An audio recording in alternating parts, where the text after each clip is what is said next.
welcome to Gaming with MJ and Blue. Let's talk gaming. That's right, ladies and gentlemen. We are a podcast all about gaming. We talk weekly news, maybe on Minecraft, as well as following the continued production of Hytale. But that's not all. No, we also discuss all gaming topics. So anything that we like, both past and present, will potentially be discussed in this podcast. So that could be anything related to PC, could be related to consoles, doesn't matter. We might talk about that. So let's get into it. As always, we like to start our podcast with a brief discussion of what we've been up to this week.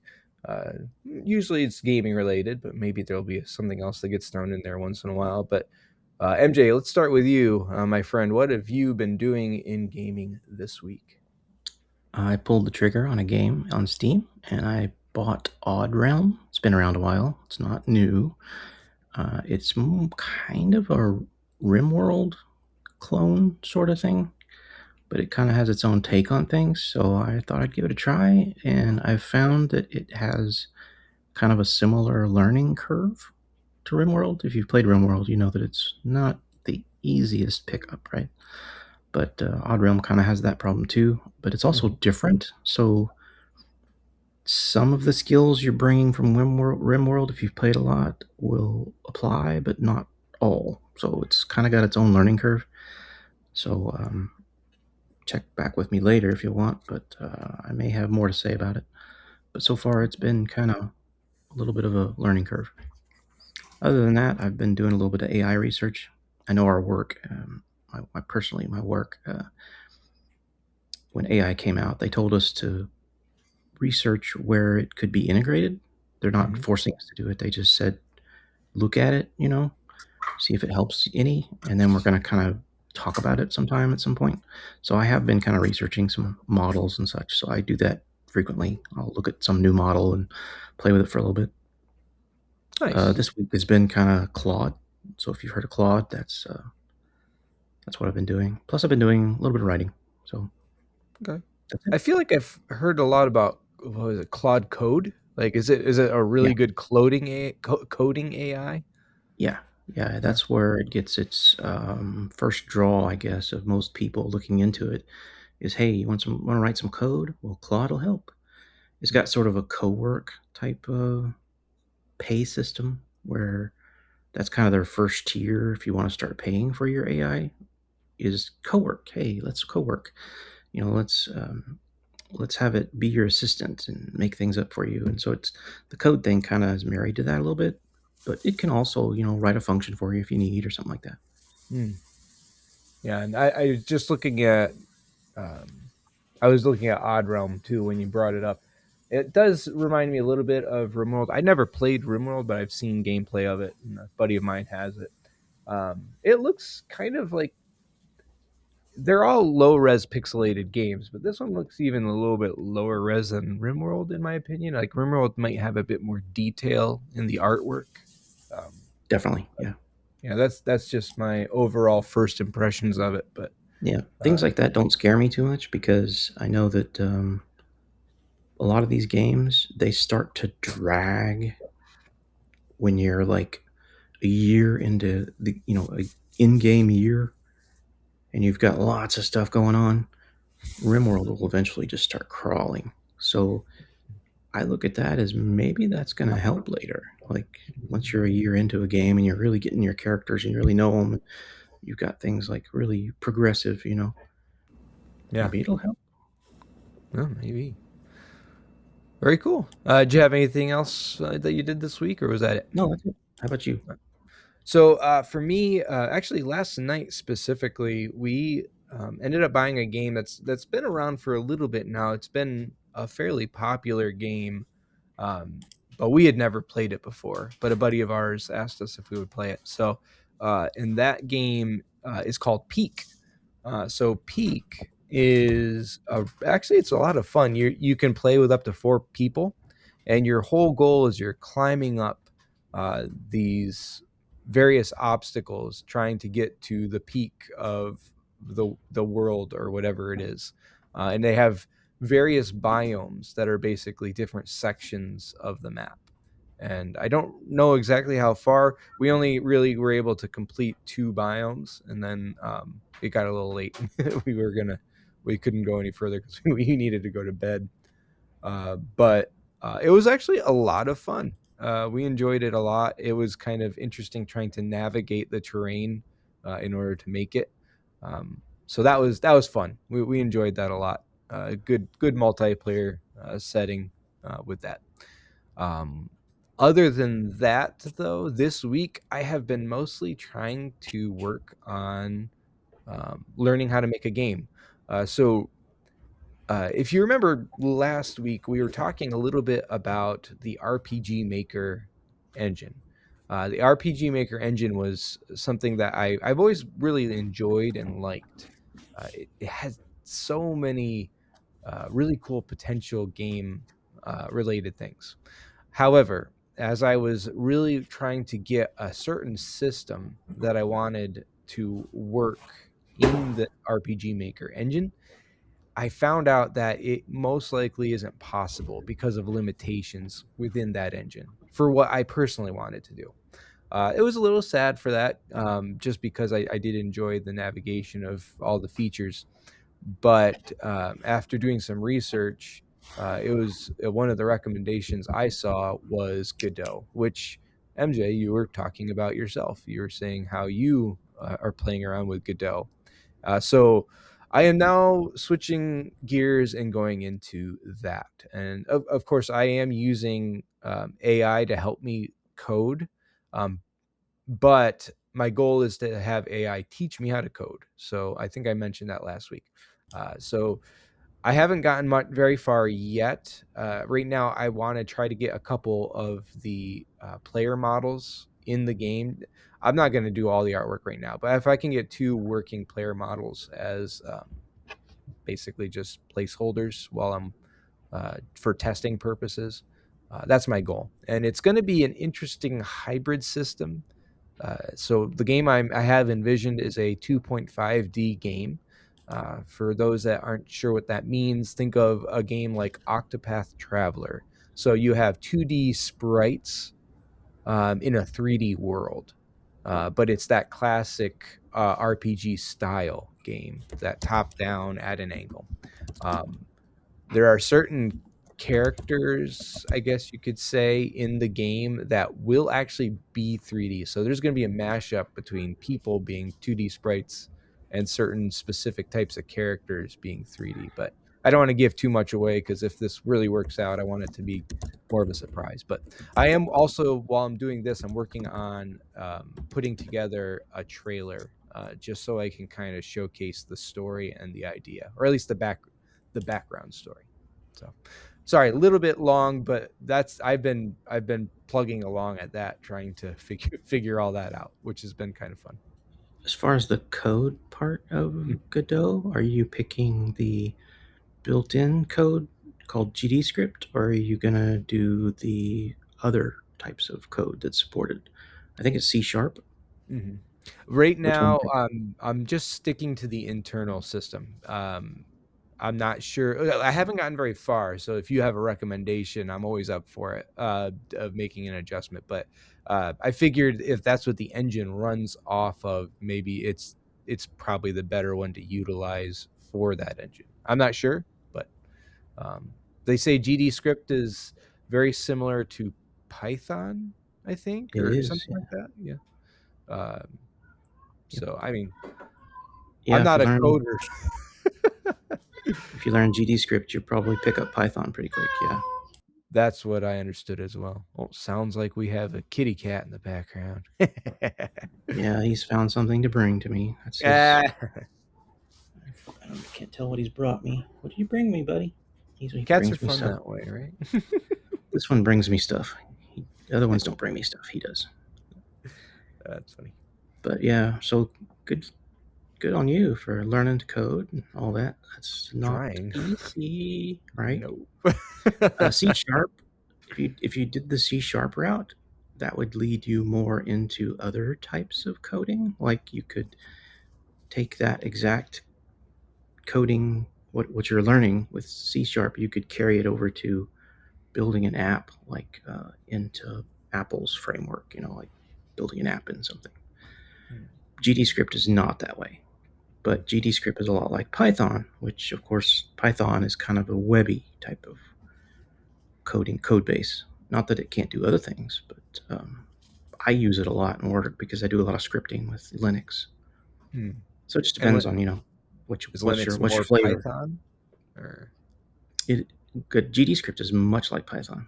but Yeah, if you're working with Linux, is that more Python or is that more some yeah, other kind of it's much more programming? Python. Yeah, Okay, C interesting. sharp you hardly ever see. Yeah, in Linux, Oh. but not that you can't. It's Mhm. just it's just kind of where you tend to see things. Yeah, my goal really was whatever I make, I want it to be compatible with pretty much anything. Which means, I mean, this is not going to be a super graphically intensive game. That wasn't my goal in the first place. So it should look beautiful, and because it is that 2.5D look, that 3D environment, and with Godot, you can have proper lighting effects, proper environmental effects, and it can look natural in the world. So that will add to the beauty of the game. And because of the style of game I'm making, it technically should be able to run on anything you want it to. It Yeah, doesn't need something super beefy to run it. And that was really my goal. So the trick there was to make it look good and also make it be able to be work with everything. But I wanted to. I think this might have a little influence from you, MJ, but I definitely wanted to make sure it was compatible with anything, including Macs and Apple and Linux and all that stuff. And consoles. Yeah, yeah, consoles. I wanted Godot is everything to definitely be like digital. that. Yeah. Anyway, Whereas just learning C script and using VS Code, well, you're kind of married to Windows a little bit. Although VS Code runs on Mac too, mm, so you can develop Mac games and whatever with VS Code. I do. mhm. I've used it for a while, but I kind of left it. I like Godot too. It's very Cool. specific to gaming, but Mhm. it's really great. It's got so much power built into it Yeah, for building whatever you can think of. It's pretty nice. it's nice Well that it's supported free too. too. Yeah, it's a well-supported free tool. That's pretty awesome. Cool. Anything else? I think that covers most of what I've been up to this week. So, how about we start with some of our news items there, MJ? Why don't you get us started? Why don't you talk about all of our Minecraft related news for the week? Okay. 26.1 Snapshot 11 came out. They did some more adult baby stuff. I guess the baby rabbit textures are fixed. We got some sound as well. I like, uh, being able to tweak out some of these things. I appreciate them spending time on it Hmm. to make it right. Pig sound variants are now make different sounds like when they're eating and stuff. Baby goats, they also kind of do something with their head now. Rotate it so that they look a little more natural, I guess. Hoglins, baby hoglins, are a little bit better. They've got now like a good body texture that they've kind of tweaked and fixed. They fixed the texture on the back of the baby panda's head. Villager trading adjustment as well. Master Librarian is no longer offers name tags, which you still can't make a name tag, can you? You have to find those. Or It's can you going to be a actually? feature. You're So going to you're be able going to to be able to make make. name tags now. Yeah. Okay, I see. So that makes sense to take that out then. That change actually makes sense then. So Master Mhm. Librarian will now offer red and yellow candles for the price of one emerald. Interesting. So I kind of feel like they're learning something from Hytale. Which I was hoping there might be a little bit of cross play there, because a lot of times the developers are just doing what they feel like the community wants, generally speaking.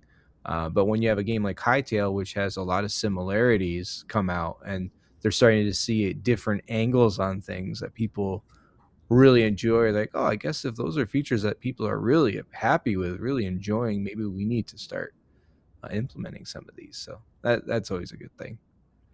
But yeah, so that's really Hightail, or I'm sorry, Minecraft. And with those snapshots, that usually just kind of they're at a phase now, I think, where most of the features are already planned for the next update and showed off, and now it's a lot of bug fixes until the full release comes out. So we're going to see a lot of simple little releases like this coming out from probably from now on. Nothing crazy, nothing earth shattering, just kind of simple things. But let's talk a little bit about Hytale now. I guess I can kind of cover this. Hytale's got a big event coming up. It's a modding contest. So if you're a modder out there, you love to create content, create game related items in the world of Hytale, this is for you. They're having a total of $100,000 total prizes. So that's not just one person's getting $100,000. They're taking 100 grand, they're splitting it up into multiple categories, so that people that apply and they win will be able to get some of those prizes, those winnings. So they're planning on having a total of 65 potential winners, and there's going to be 3 separate categories that they're going to be grading on, basically. So you have people that are great with world generation. So World Gen V2 is their next big world gen that they're working on getting implemented. It's supposed to improve terrain generation, but people can play with it right now and have fun with it. So that's going to be one of those categories. Another one will be NPCs. So that had to do with tweaking current NPCs. If you wanted to mess with their current NPCs, add new ones, whatever, that would be another category.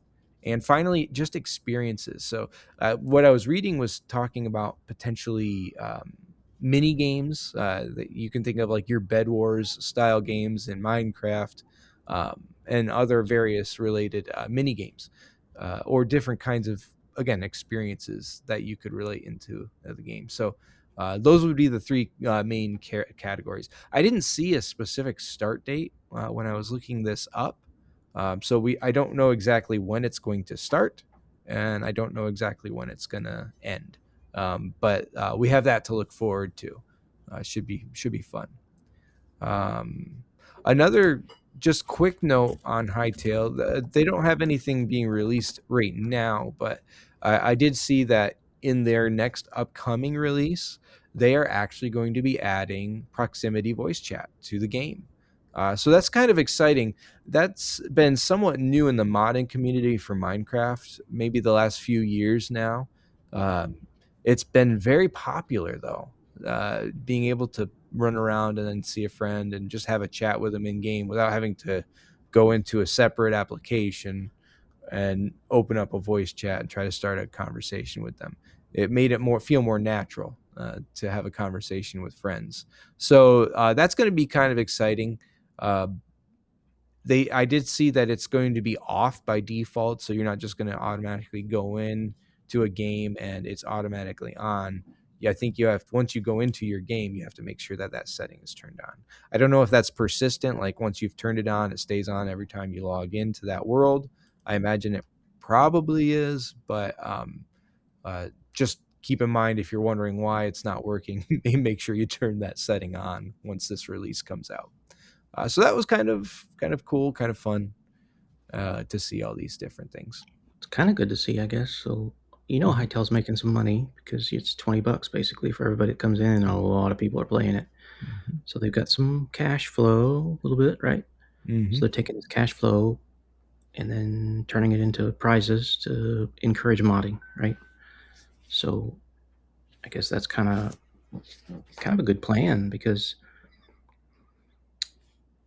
that's what brings people to Minecraft, right? The mods. So a lot of times, right away. Yeah. I mean, Minecraft didn't know this at first, but they eventually figured it out. Mods are the thing. So Hytale is like opening gate. Let's mod. So yeah, that's kind of good to see, cool. Right? Yeah, man. I like seeing these things. Like, even though I'm not playing Hytale a whole lot, I think I just have a lot of things going on in life and all this other stuff. I do love seeing and keeping track of the progress of the game, just to see it kind of turn into this massive, amazing enjoyment that people can have. But anyway, Any other thoughts on Hytale there, MJ? I did notice a bug. I didn't submit it, but I did notice a bug, and it's a visual artifact. Really, not too bad. Hmm. So I hope that they get around to like fixing some of those little things. Kind of Yeah. like the baby, whatever's the baby llama's head doesn't look right or whatever. It's sort of a kind of a thing like that. I noticed that on when you're holding a certain tool, the arm does a little bit of what they call Z fighting. If Hmm. you've ever heard of Z fighting, now that you're in development of games, you'll probably hear that Z fighting. Z fighting is where two textures meet, like a texture of one part of an animal with the texture of another part of an animal, Hmm. and it meets exactly on the same pixel, and so it doesn't know which texture to put, Yeah. and so the game fights about it, and they call it Z fighting because it doesn't know which to display. Like, do it display the body texture or the head texture because they're different, Mhm. and so you'll see this flicker. It'll just be flickering, and so that's on your hand. It's like flickering a little bit right here. Mhm. So I'm like, oh, Z fighting. They haven't quite tweaked that. You'll see I that in have. games a lot. Yeah, I have seen actually because I've done a little bit of data pack work or I'm sorry, resource pack work with Minecraft, and trying to make some items. And in Blockbench, which I was using to make these items, I ran into that. I'm like, what is going on? Like this weird flickering thing. I like this looks terrible. I don't understand. And then I learned about the Z fighting and how if you have to offset two parts of your model, just ever so slightly to avoid that. Yep. But it's One it's pixel. definitely tough. One Yeah, it's pixel is all it takes.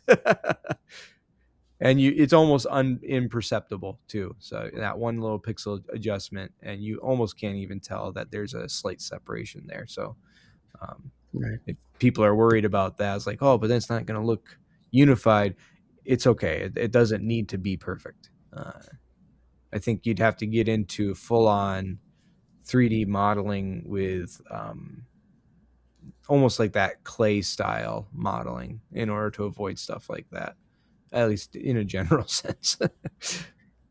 Cool. Yeah, your tool can probably help you. Blender probably fixes that for you. I don't know. I don't know that, but I'm just saying your Possible. tools will probably find these things like more professional tools. But Hmm. you also kind of know it yourself. Don't end on the exact same pixel as another texture starts. Just Yeah. be a little more organized. It'll help you. But it's easy to miss too. Yeah. All right, so let's move on to tidbit of the week there, MJ. Uh, so I found two interesting related news related items this that happened this week in the world of gaming. Do you mind talking just briefly about the Project Helix, Sure. our first one there? So Microsoft announced this. It's a new hybrid Xbox console designed to play PC games. I'm not sure. I mean, I have my own theory, but is this due to some hardware constraints? Question mark. Like what's happening in hardware for gaming, right? Things are getting more expensive. But anyway, kind of makes me think about that. So after last week's news about this big names that retiring in that team, this is no doubt a positive for the Xbox community. So we will see what will happen, right? But Yeah.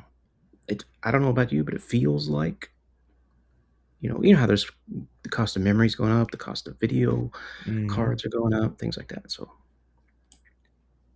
I don't know if that's to blame, but I guess it's kind of a smart thing for Microsoft to do. Yeah. And I mean, Xbox has needed, honestly, it's needed this. It's needed something to boost just their whole IP, because I know plenty of people out there that love the Xbox brand have probably been really sad not to have anything for such a long time.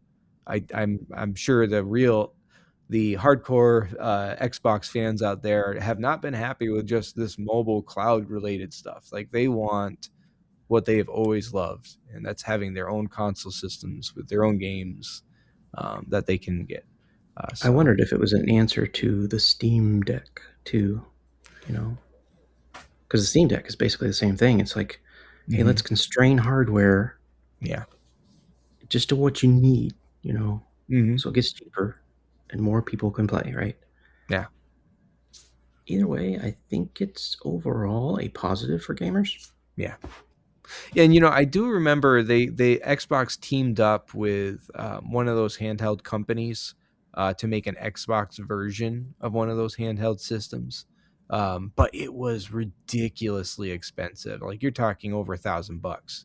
And to me, like that's a terrible move because you're getting into the realm of you're only really catering to those that are fairly wealthy, that have a good amount of money to spend.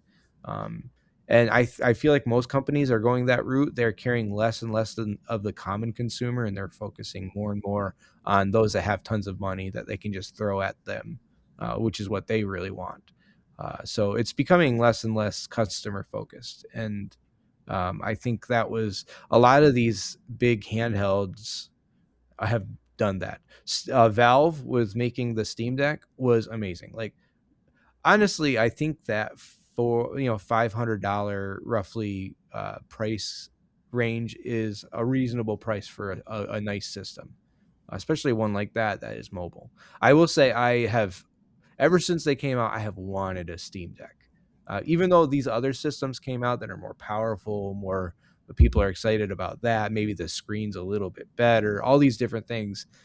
I've always been more just have an appeal of the Steam Deck because to me that was the start of PC handheld gaming and the true start. And I think it was just a really great system. So didn't mean to get off on a Steam Deck talk there, but I did see rumors of a potential Steam Deck 2 being developed. So I really hope that comes out. I would consider saving up to get one of those at some point. Um, It'll all be about the price, I think, because you're right that's about the price. It's got to yeah, fit within the budget of people that are gamers, right? yeah, and And gamers are kind of like, it's not, don't have a lot of budget for this. yeah, and then you got companies where games alone are becoming ridiculously expensive. I honestly am not a fan right now of Nintendo's game pricing. Set like $80-$90 for a game now, like just because it's their first party thing.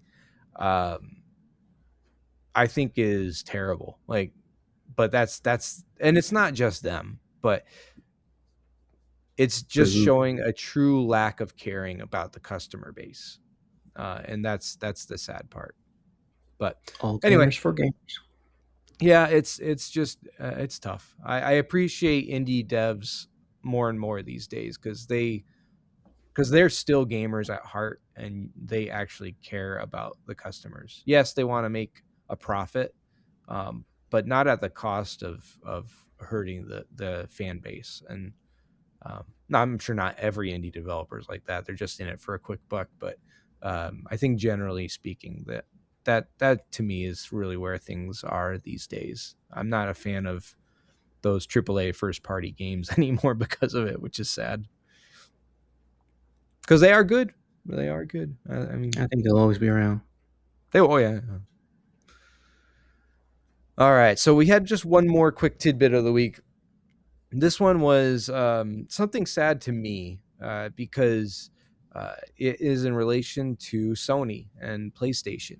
So Sony gave the indication that they're going to actually start stepping back from releasing their first party games on PC. They've been doing that for a little while now. It's not a lot, but they have been actually releasing some of their popular games onto the PC environment. I'm thinking of games like Ratchet and Clank. One of the latest Ratchet and Clanks they had put available uh, on Steam, which was awesome. And there's others, and I'm drawing a blank on them right now. Like there was one that's got these.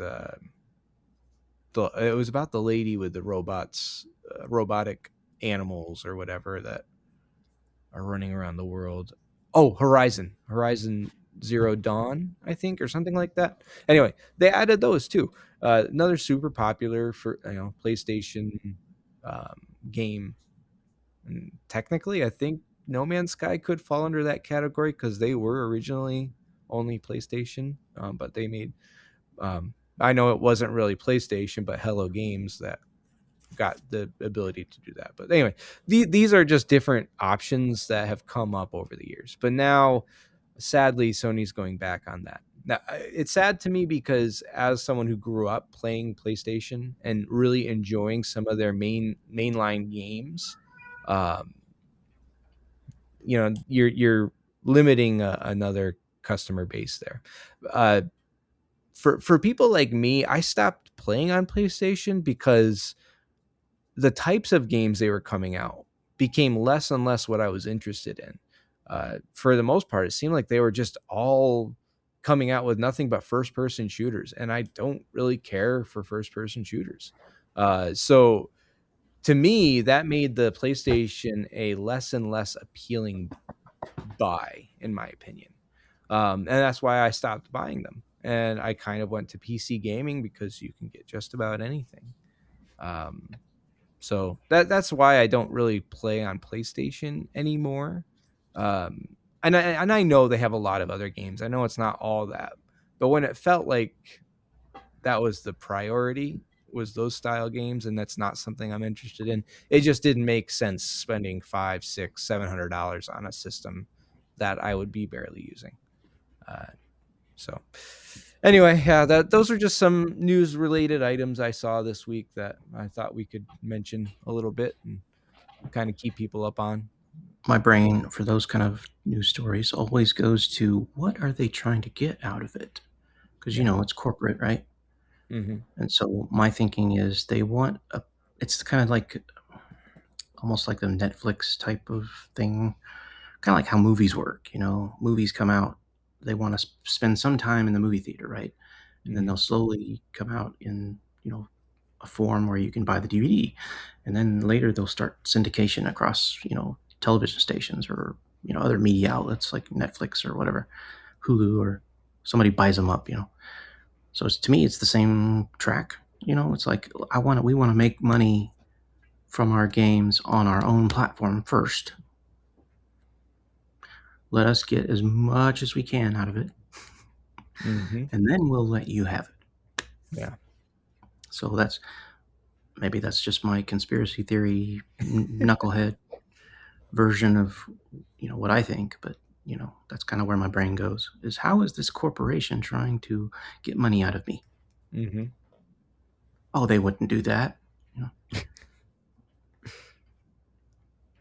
Yeah, it's tough, man. It's tough. It's just not a gamer happy, like you said, kind of sad. Yeah. All right, so let's go to our tools of the week. So we like to do this every week. We like to talk about the various tools that we use or that we enjoy. So MJ, let's get you started off here because you actually have two this week. So why don't you throw both of those at us? I think they kind of can be kind of related in a slight degree, right, or something like that. They were related to the research I was doing this week for the podcast topic we're talking about. But there's a website called alternative.to, and that's the entire website. So alternative to is a sentence that you need to complete. Alternative to whatever, right? Alternative to whatever you're looking for. Like, say you wanted to look at what are other alternatives are out there to Microsoft Word. Well, you can go to alternative to, type in Microsoft Word, and it'll tell you try these. And it'll take you not only to free products, but also other commercial products that might work for you that maybe are cheaper. It's a way of exploring things that you want an alternative to, doing something. So say you're a big user of the program Notion. Well, what else is out there? Well, you're gonna learn about Obsidian or other types of note-taking apps or whatever. It'll do a comparison, like what's the features of that versus just Apple Notes or some other notepad. Just depends on what you want to do. Mm-hmm. But it's kind of a neat website that organizes that, and its whole purpose is about that, helping you find an alternative to blank. So I appreciated it. My other one is, I guess, have you ever wanted to answer the question of who made this website, or who makes this company, or where is this company from? Like on internet, you may have a question of where is that built, or who makes it, where's that company headquartered? There has always been on internet for 40 years now uh, a way of looking up where something belongs or where it's from, and it's called Whois. So Whois a tool that's a pretty generic tool. So you'll find, like, I could go to my terminal on my operating system right now and type Whois. It's a command, and it's always been there. And in Linux, it's always been there. You can type Whois and then type something, and it will, like, say you Microsoft.com. Well, it'll tell you they're headquartered in Redland. They'll tell you what state they're in, their address. So that's always been around. And so that tool, which is basically a command line tool from the old Unix days, is also on the web, right? So you can still look this up on the web too. And the place where you can start to look it up, and I have to say start because of reasons, but you can go to lookup.icann.org, and ICANN is ICANN. And if you go there, ICANN is a company or an organization. It's not a company, it's an organization that deals with the numbering of internet and the sources of truth on the internet, like how things are done, how things are organized, as far as domain names and things like that. So the lookup tool, lookup.icann.org, helps you to be able to put in a website, and you can tell where it's from or where it's to, or whatever.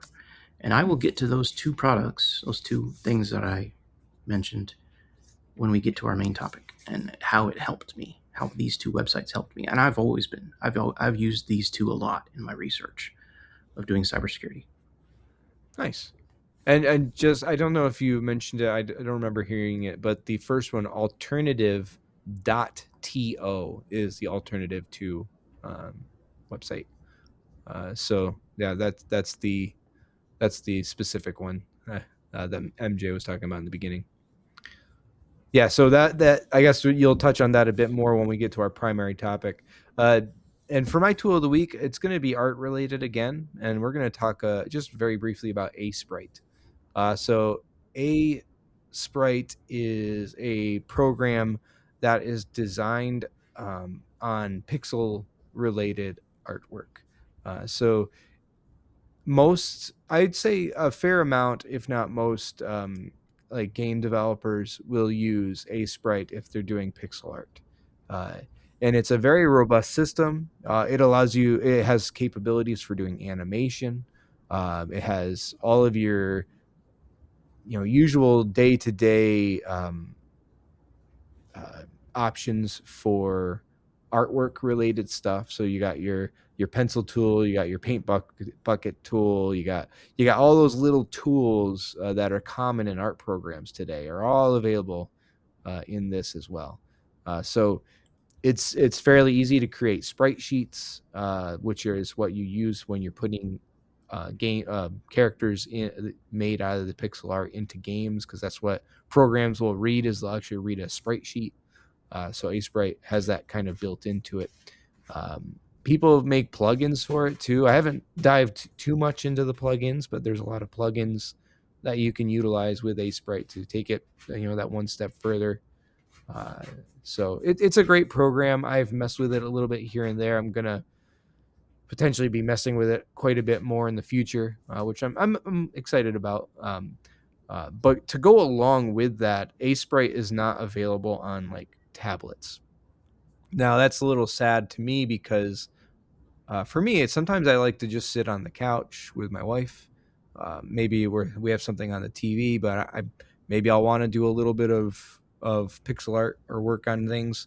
I'm not able to do that on Aseprite because it's only on my computer. But there was another program I did find called Resprite. So it's RE Sprite. Basically, it's like a very similar tool as Aseprite, but you can have it on your phone and your tablet.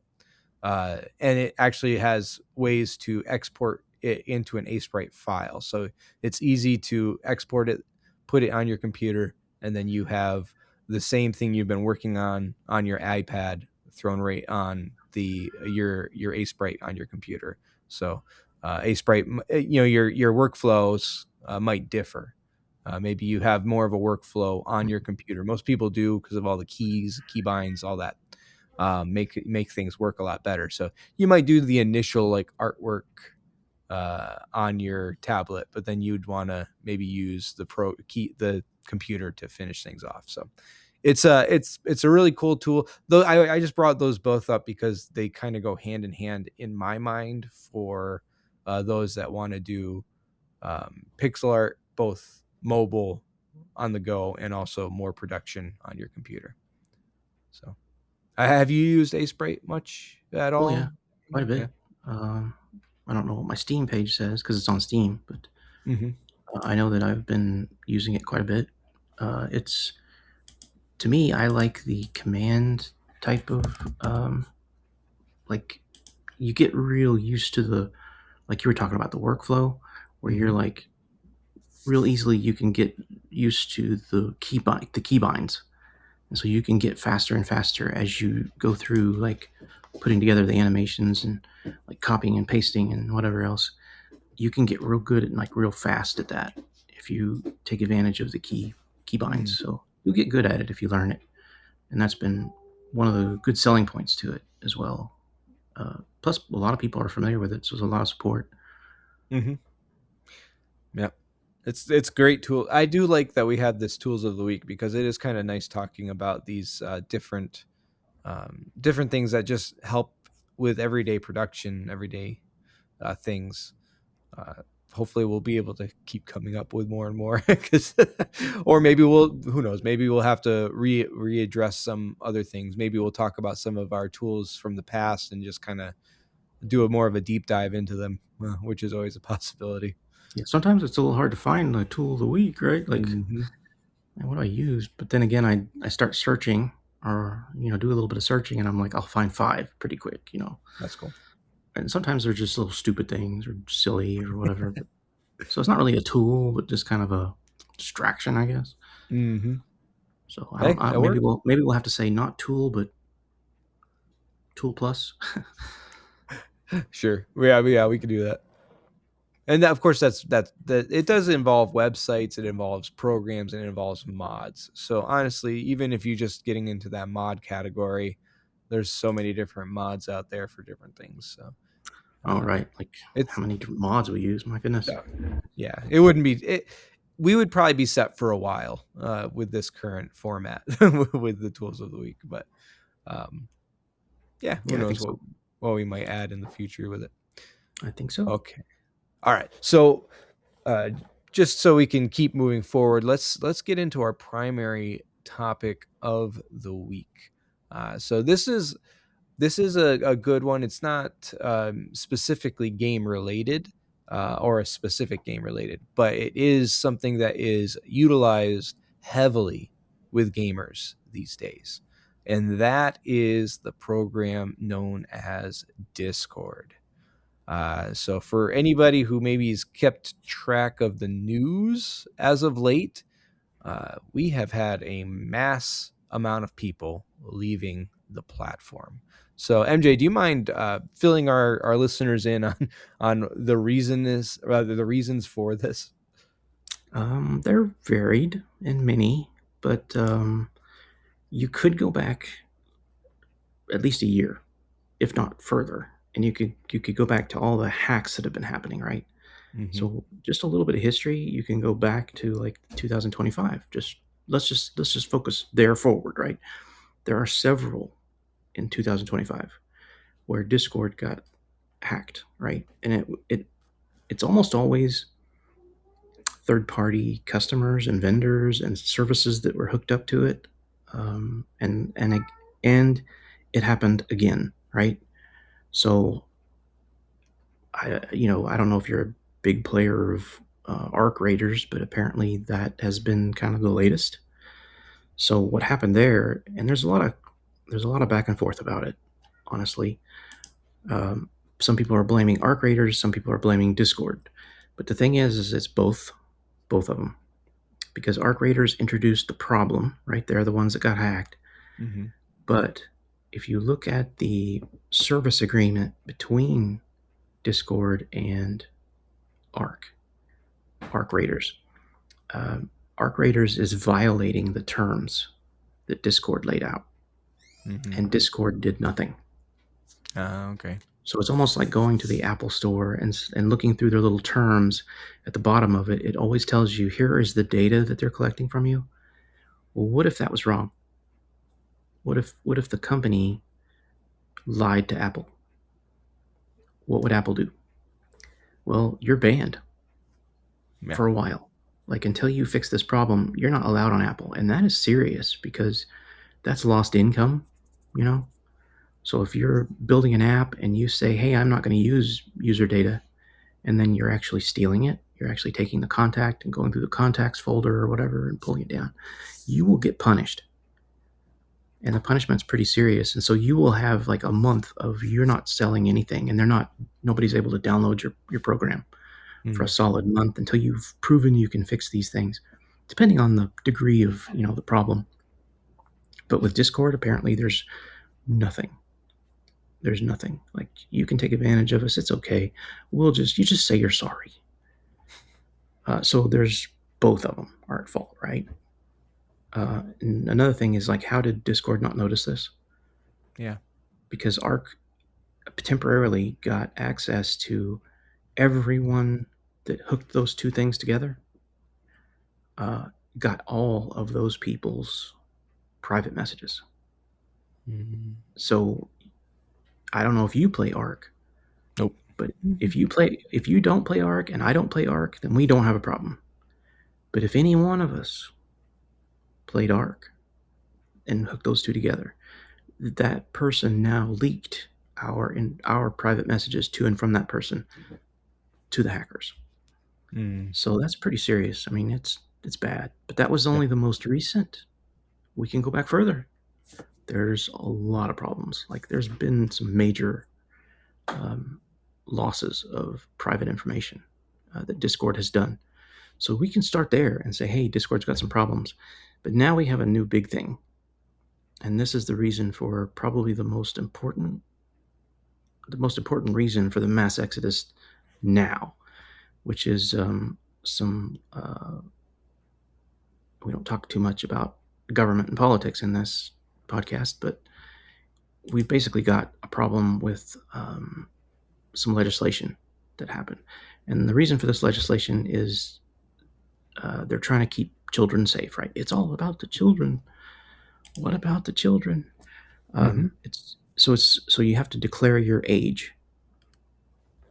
And the big age verification thing. Yeah. It goes all the way from your operating system to your app and your service. Now, it's not everywhere. However, there's a good reason that it's happening to Discord right now, and that's where my second tool came in, which is the Whois. So if you did a Whois discord.com, you will learn that they are based in Virginia. Well, guess where the legislation is hitting first? It's one of about, I think, a handful of states. I think there's about 8 states or so that are implementing this first, and Virginia is one of them. So if they want to continue to exist and continue to operate, then they must comply with this law. And the law is you must verify your age. Well, how do you do that? Well, you're going to have to send us your government ID, a picture of it. Or alternatively, we'll use part of our app to look at your face and scan your face and prove that you're an adult. So I guess my scruffy beard might help me. But here's the thing. Put everything I've just said together. we now have a picture of your face, and we now have your photo ID. By the way, we're a company that frequently loses your private information. Mm-hmm. Just looking through history, just looking in the last year, we have frequently lost your private information. Hope that's okay. Mm-hmm. Now we have your face, and now we have your photo ID. Is that still okay? Yeah. So that's a big question mark, right? Like, nobody wants to do that. And so the big deal has been, well, where else do I go? Yeah. And so that's why I bring up the other website that I talked about, Alternative 2, because you can do Alternative 2 Discord, and you'll get your answer there. And the answers are many and varied. Was there any that you specifically liked or were interested in as far as an alternative? I can't promote a specific one yet because I just don't know a lot, because it's just going to take so much research. And the thing is like everybody on TikTok and wherever, the interwebs are all telling you about their favorite, right? Mm-hmm. Or they're doing a top 10 list, or they're doing a top 20 or top 5 or whatever. And so you can go there and look at those, and we can give you a list too. It's fine. Mm-hmm. But the thing is like you really have to start by thinking of something first. And that thing is, what do you need? What do you use Discord for? Do you use it to stream your screen out to others? Because some people do that. I don't, but some people do that. Some people use the voice. And so they talk to their buddies while they're playing a game, and they all jump on Discord first, and they open a chat voice channel, right?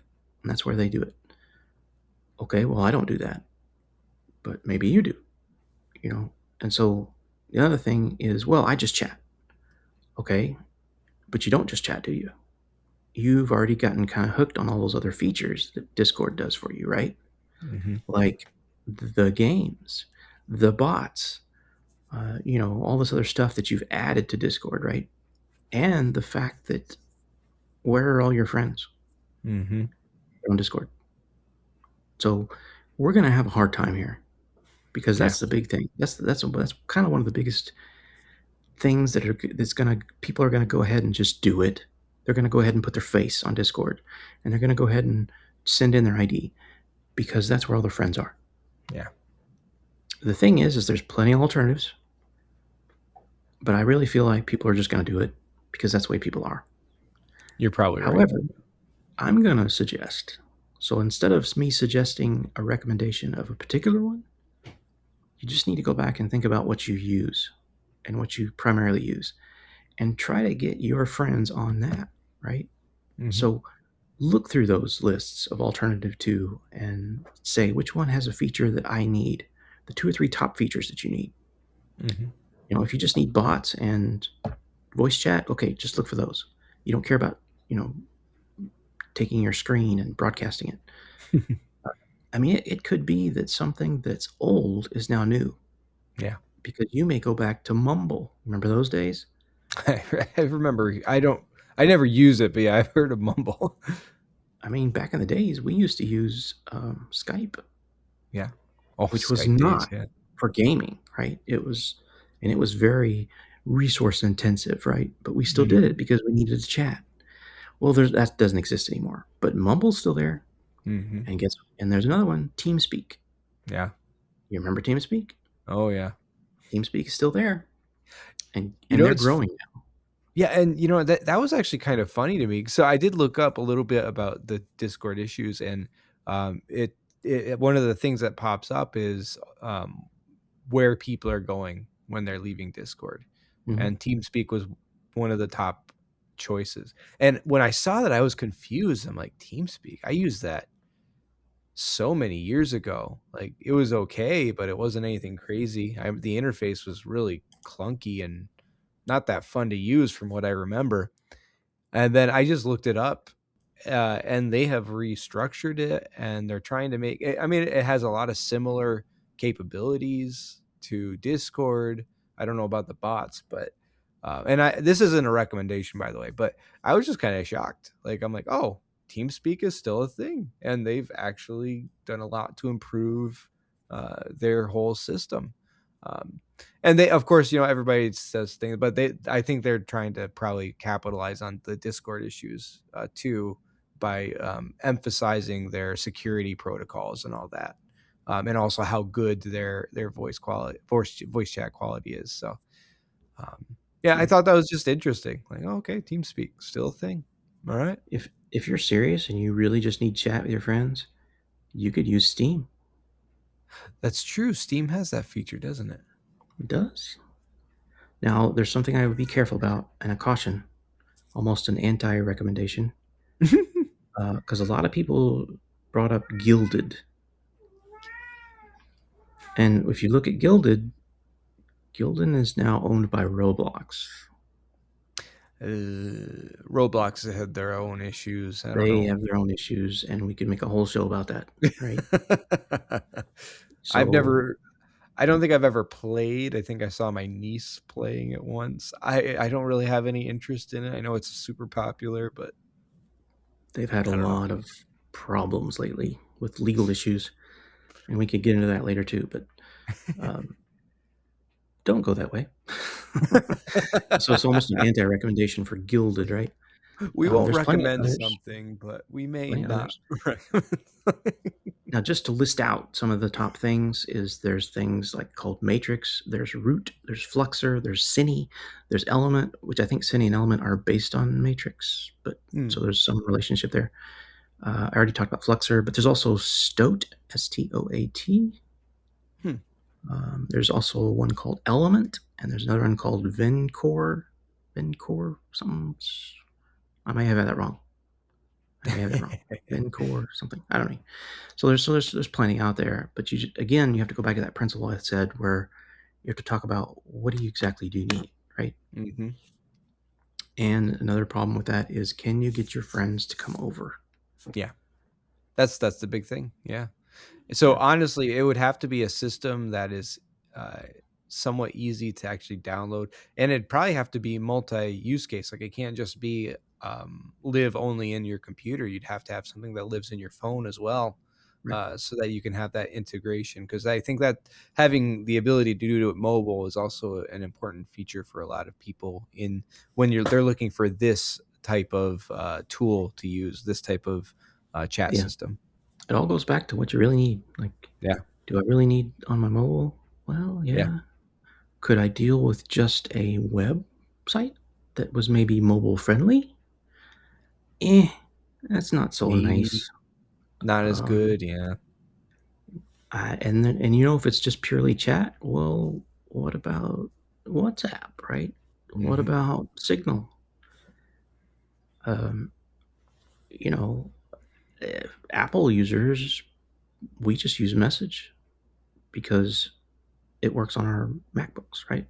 So I can respond to text messages on my computer. Mhm. So it's all married, in the Apple world. So it just depends on and of Use course I have case. plenty of friends that are not Mac users, so we have to Yep. talk about something, right? So that's where we jump on Signal, and we jump on whatever else, because it's just multi-platform, right? Mhm. So I have a group of friends that uses Signal. I have a group of people that uses WhatsApp, which is slightly larger than my group that works on Signal. And then I have a subgroup of that where it's like only my personal family and friends, we use messages, right? Mhm. Um, Nobody that I know uses Facebook Messenger, thank God. But I have my other opinions too. But anyway, I guess that's Very as cool. far as I want to Yeah. talk about right now, Yeah, yeah. because you'll just get into more issues if you just keep Yeah. keep going on it. So I think we've gone beyond gamer part of it. What a gaming podcast should, I guess, Yeah, yeah. in my world, which is more of privacy, cybersecurity kind of thing. So Nah, they do kinda go hand in hand, but no, that's great. The Discord is something that so many people use, so if you're a Discord user out there and you've haven't really heard much on that, there you go, some of the latest news, related to, some of those, challenges. Hopefully, they can get their act together, but, time will tell. I'll leave a And question with you. How about yeah, this? go for it. Leave a question with you. The question is, What will it take for you to leave Discord? There you go. Yeah. Put a comment on this episode, or even at our website, whatever works. But yeah, we'll love to hear what you think. 10 All months right. ago. 10 months ago, Linus asked that question. Yeah. You know Linux Tech Tips, right? Yeah. Linus, 10 months ago, Linus asked that. Still a valid question today. Still a valid question. Well, thank you all for joining us today. Well, we really appreciate it. Join us next week. We're going to try to give you just a glimpse of our future episode, our following week's episode. So next week, our primary topic will be on VR gaming. So that's a niche that's continued to grow, and we'll see. Maybe we'll talk a little bit more about various VR related stuff. But please visit our website. It's at mjandbluegaming.card.co. So mjandbluegaming.card.co. So go there. We have all of the links for our socials, which will probably be adjusted and updated maybe within the next week or two. But as of right now, they're still good. Our email is there as well. So if you want to write to us, please do. Speaking of email, send us that message. Share with us anything you wanted to talk about. Maybe you have that alternative, or what you don't, or what What would have you make tried? you leave. Yeah, what have you tried? Different things like that. Let us know. Maybe you want to share some of your thoughts from one of our episodes. Please do that. Share a comment. Maybe you have something about future episodes that you'd like to hear, or just let us know. We'd love to hear from you. If you feel like you got a little value, maybe a little bit of entertainment out of this podcast, maybe consider supporting us if you want. We have a Buy Me a Coffee account. It's in our description, in our episodes. It's in our website, all that. Every little bit can help us to continue to make this podcast something hopefully more fun and interesting in the future. So we appreciate all of our listeners out there, and we hope you have a great rest of your day. I'm Blue. I have been MJ. Have a good one, everyone. Bye.